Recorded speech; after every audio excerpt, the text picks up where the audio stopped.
একটি ছবিতেই যেন লুকিয়ে আছে ফুটবল ইতিহাসের এক অবিশ্বাস্য গল্প।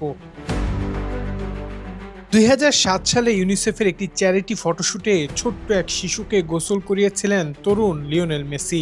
তখন কেউই বা জানতো সেই শিশু একদিন বিশ্ব ফুটবলের সবচেয়ে বড় তারকাদের একজন হয়ে উঠবে, আর সেই শিশুটির নাম লামিন ইয়ামাল। প্রায় ২ দশক পর ভাগ্যের কি অবিশ্বাস্য পরিহাস, আজ মেসি ও ইয়ামাল দুজনেই একই বিশ্বকাপের ফাইনালে খেলছে, তবে দুই ভিন্ন দেশের হয়ে। একজন আর্জেন্টিনার কিংবদন্তি, অন্যজন স্পেনের নতুন প্রজন্মের সুপারস্টার।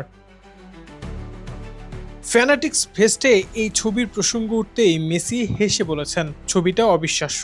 যখন সে শিশু ছিল তখন আমি তার সঙ্গে ছবি তুলেছিলাম, আর এখন আমরা দুজনই বিশ্বকাপে খেলছি।